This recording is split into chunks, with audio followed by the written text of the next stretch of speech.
Hola, ¿qué tal? Sean todos bienvenidos una vez más a este podcast, a mi canal, y donde hoy tocaremos el 4, titulado La pretensión democrática.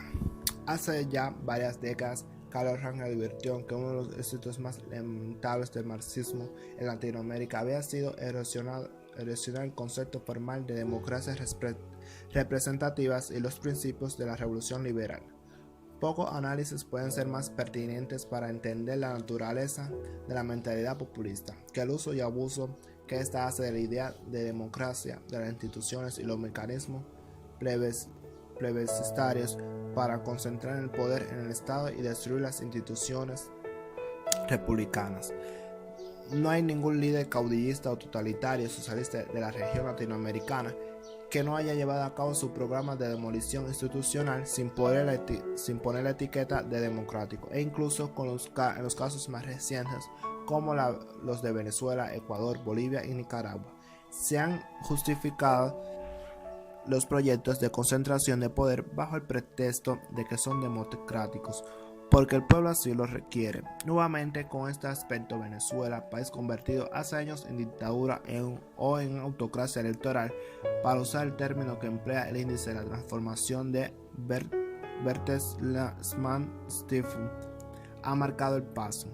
Chávez, ganando limpiamente las elecciones de 1998, y de ahí en adelante todo su programa se concentró en mantener la fachada democrática para consolidar una dictadura. Creó una nueva constitución que también sometió a referendo y que sirvió de base para liquidar la independencia de los poderes del Estado, especialmente el judicial, hoy completamente alineado con el régimen. Igualmente, la Asamblea Nacional pasó a ser un mero buzón de Chávez, aprobado todas sus iniciativas, algo que más tarde no le fue ya necesario, porque se impuso el gobierno por decreto, como en toda dictadura. Dando cuenta de esta realidad, en 2013, en un artículo en El Espectador titulado Chávez, una revolución democrática, afirmaba: la diferencia más visible que puede señalarse entre Hugo Chávez y su admirado Simón Bolívar es esta, que Chávez no tuvo que hacer la guerra para triunfar. Eso también lo que a diferencia de Chávez, Fidel Castro y del Che Guevara. Detrás de esta leyenda hay una historia de guerras y de sangre, y Chávez pudo por suerte asumir el desafío de emprender la transformación de la sociedad, como lo reclamaba hasta los poderosos de todo el continente, recurriendo solo a los instrumentos de la democracia. He aquí una diferencia esencial del socialismo del siglo XXI con el socialismo clásico, diferencia en la que profundizaremos más adelante. Así, mientras el primero pretende llevar adelante su programa autoritario aprovechando los mecanismos electorales para destruir la democracia desde adentro, el segundo aboga por la revolución violenta para derrocar el orden burgués establecido.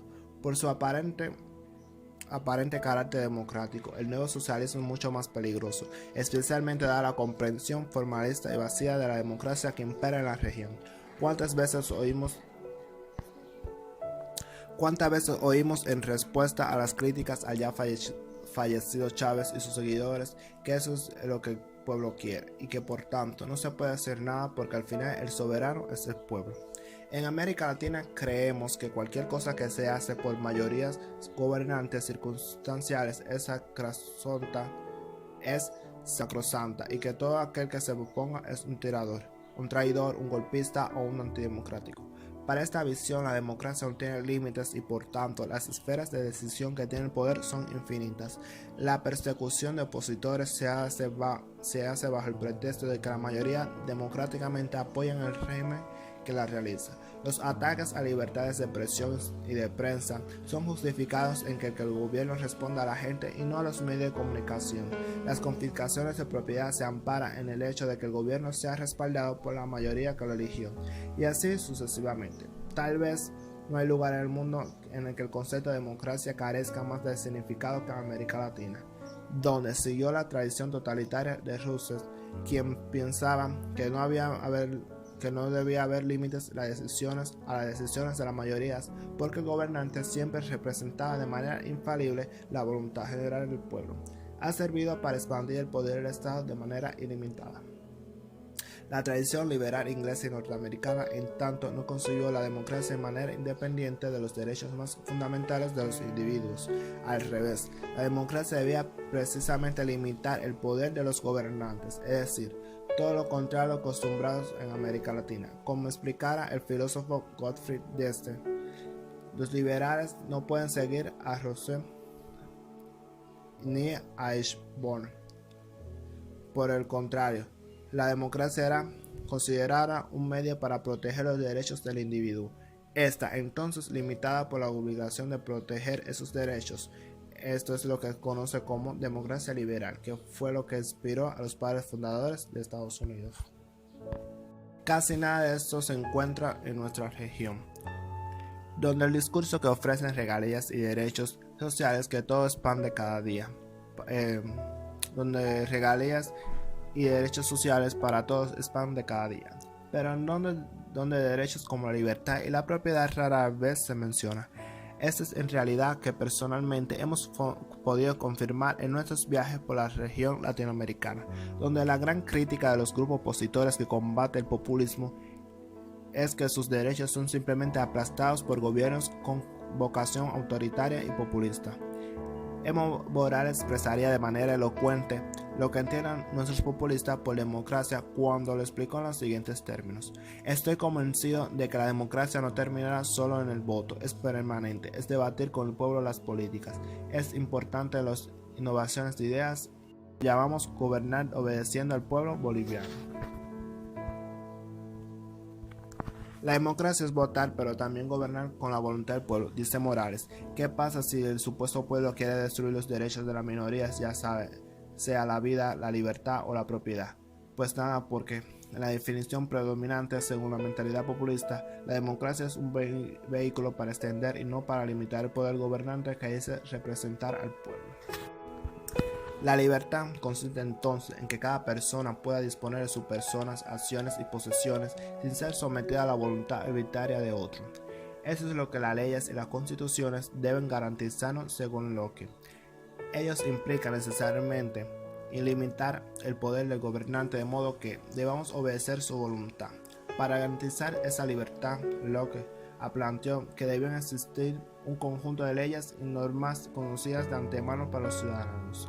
Según Locke, quien tiene el poder legislativo supremo de cualquier comunidad está obligado a gobernar por leyes permanentes establecidas, promulgadas y conocidas por el pueblo, y no para decretos extemporáneos, por jueces indiferentes y verticales.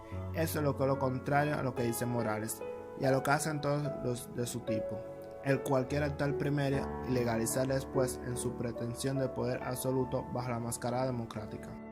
La idea asambleísta y totalitaria de democracia de nuestros populistas es servicial con nuestro proyecto con su proyecto de redistribución riqueza. Según ellos, un país democrático es uno que no solo lo que decide la mayoría es siempre bien, sino también donde se le dan al pueblo prebendas y todo ese tipo de asistencia. Cristina Fernández de Kirchner expresaría esto en su definición de democracia afirmando que esta consistía en votar, pero también que el gobierno le daría bienes materiales a la gente para que pudieran hacer lo que quisiera, despreciando la idea de que la democracia requiere separación de poderes del Estado para limitar el poder de los gobernantes y una estricta protección de la propiedad privada. Cristina Fernández de Kirchner diría que la democracia, entendida como separación de poderes, es la democracia ciencia ficción sin pueblo, porque falta el concepto de la igualdad, que es un concepto que llena el sentido de las cosas y que permite que la gente pueda decidir, y de tener los elementos que te permitan decidir qué vida y qué quieres ser, porque la libertad es una libertad vacía. En América Latina, lamentablemente, no triunfó la democracia liberal, más que por un breve periodo en el mejor de los casos. En la región latinoamericana y en España, la democracia como concepto es utilizada hoy como una mascarada, una verdadera farsa para avanzar proyectos populistas que buscan apariencia de la legitimidad popular. En ninguna parte se presenta una preocupación seria por los límites al poder del Estado, por el Estado de Derecho, la protección de derechos personales e individuales, la existencia de una prensa realmente libre y una sociedad civil capaz de articularse para enfrentar los abusos del poder. He ahí el impacto que el ideal marxista de democracia denunciado por Rangel ha tenido sobre nuestros países. Hasta aquí el podcast de hoy. Si te gustó, dicho en los comentarios y suscríbete al canal y deja tu like. No olvides de de buscar el libro El engaño populista y leértelo, ya que aquí se evidencian muchos ejemplos y así poder entender un poco más de lo que yo estoy diciendo.